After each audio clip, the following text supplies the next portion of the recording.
Puede utilizar la tribuna de oradores.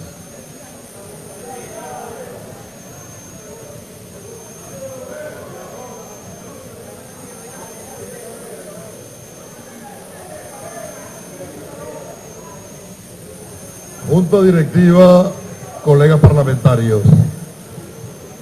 La derecha reaccionaria venezolana y los sectores más radicales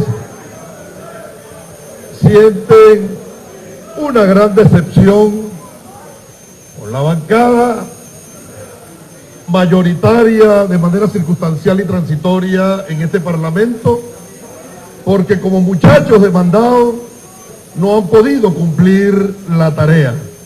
Y después, que de manera prepotente y jaquetona vociferaban a los cuatro vientos que al gobierno del compañero Nicolás Maduro le quedaba 6 meses y otros y otras más atrevidos y atrevidas decían que era mucho, ahora en la sesión de hoy se les nota una gran tristeza y una gran decepción, porque funcionan las instituciones de este país. Lo primero que hay que establecer es que el artículo 265 de la Constitución determina el mecanismo para la remoción de los magistrados y magistradas, y en ninguno de los aspectos, los apartes y en la redacción de este artículo se habla de una comisión parlamentaria para revisar magistrados. Pero además de ello, la remoción, que es la palabra que allí se establece, requiere de la concomitancia de 3 poderes. Poder judicial, que solicita al poder ciudadano la calificación de la falta grave, y calificada la falta grave, procede la Asamblea Nacional. Entendiendo ello y entendiendo que la Constitución establece en el artículo 137, esta Constitución y la ley definen las atribuciones de los órganos que ejercen el poder público, hago un paréntesis para recordarle que la Asamblea Nacional es uno de los poderes públicos de esta nación, a los cuales deben sujetarse las actividades que realicen. ¿Qué quiere decir esto? Que las funciones, deberes, competencias y atribuciones de la Asamblea Nacional están estatuidas tanto en la Constitución como en el reglamento interior y de debate.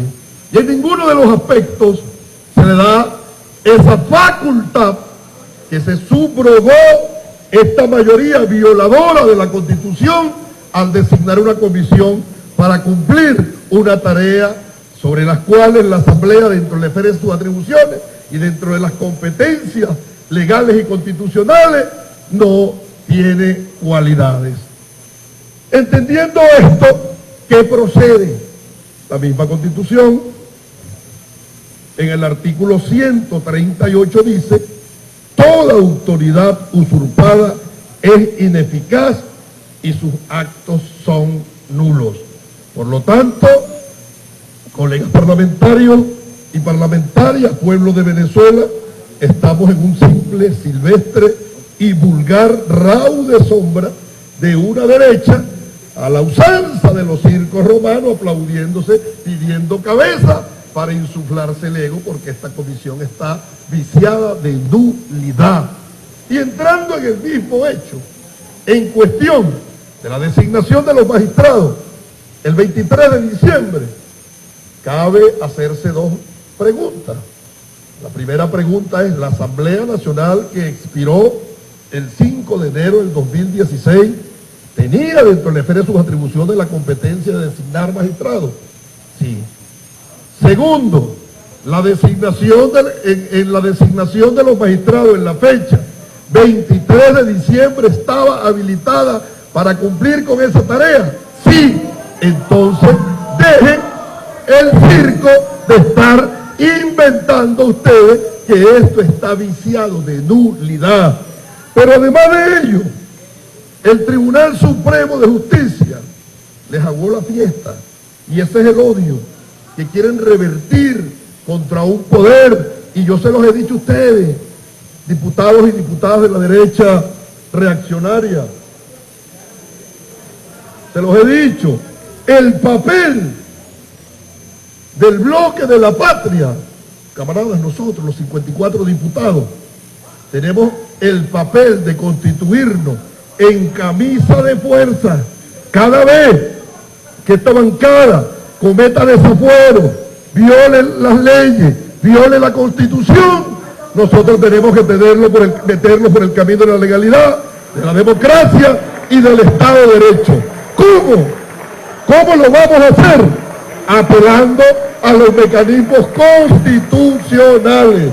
Primero, si esta bancada viola la Constitución, subrogándose facultades que no tiene allí y que le competen a otro poder, allí lo que se plantea es un conflicto de competencia y nosotros lo seguiremos haciendo. Entienda, pueblo de Venezuela, entonces, cuál es el odio que le tienen al Tribunal Supremo y por qué la joya de la corona para que esta derecha pueda materializar su golpe fascista pasa por el control del Tribunal Supremo de Justicia. Y el otro aspecto es cuando esta Asamblea Nacional, sin tener cualidad, porque dice la Constitución y la Ley Orgánica del Tribunal Supremo de Justicia, que la interpretación de la Constitución es competencia de la Sala Constitucional, lo haga a título unipersonal, nosotros tenemos que pedir allá en el Tribunal Supremo de Justicia, en la Sala Constitucional, un recurso de interpretación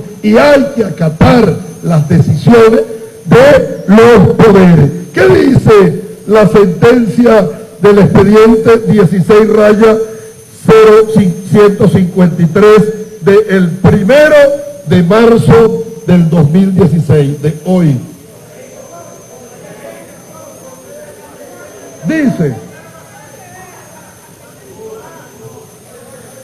cada una de las ramas del poder público tiene sus funciones propias. Se establece el principio restrictivo de la competencia, según el cual los órganos que ejercen el poder público solo pueden realizar aquellas atribuciones que le son expresamente consagradas por la Constitución y la ley. La usurpación de la autoridad, consistente en la invasión del poder público por parte de personas que no gocen de la investidura pública, se considera ineficaz y los actos dictados son nulos. Decisión. Tercero, resuelve, de conformidad con las consideraciones vertidas en la parte motiva de este fallo, la interpretación solicitada en consecuencia se declara 3-1, que así como el Poder Judicial está sujeto a normas y límites constitucionales, el Poder Ejecutivo Nacional, el Poder Legislativo Nacional y los demás poderes públicos también lo están, al igual que todos los ciudadanos y ciudadanas, por imperativo de los principios de supremacía constitucional y de racionalidad. De allí que cualquier intento de ultraje a tales normas constitucionales constituye una afrenta al propio orden fundamental y a la dignidad de los ciudadanos y ciudadanas, valores que solo podrán ser defendidos a través del conocimiento directo de la Constitución, única herramienta válida para apreciar la verdad, evitar manipulaciones y contrarrestar acciones. 3.2, que el Poder Legislativo Nacional tiene funciones de control político a través del cual puede encauzar sus pretensiones siempre dentro del orden constitucional y jurídico en general. Por ello, no solo es garantía de estabilidad de la nación, sino de respeto a los derechos fundamentales. Y 3.9, y con ello concluyo, será evidentemente inconstitucional por atentar contra la autonomía del Poder Judicial y la supremacía constitucional, constituyendo un fraude en el orden fundamental que siguiendo las más elementales pautas morales, no subordina la composición del máximo Tribunal Supremo de Justicia al cambio de la correlación de fuerzas. Es decir, que esta comisión que presenta el informe en el día de hoy es declarada inconstitucional y todos sus actos son nulos de toda nulidad. Es todo. Gracias, diputado. Tiene el derecho de palabra.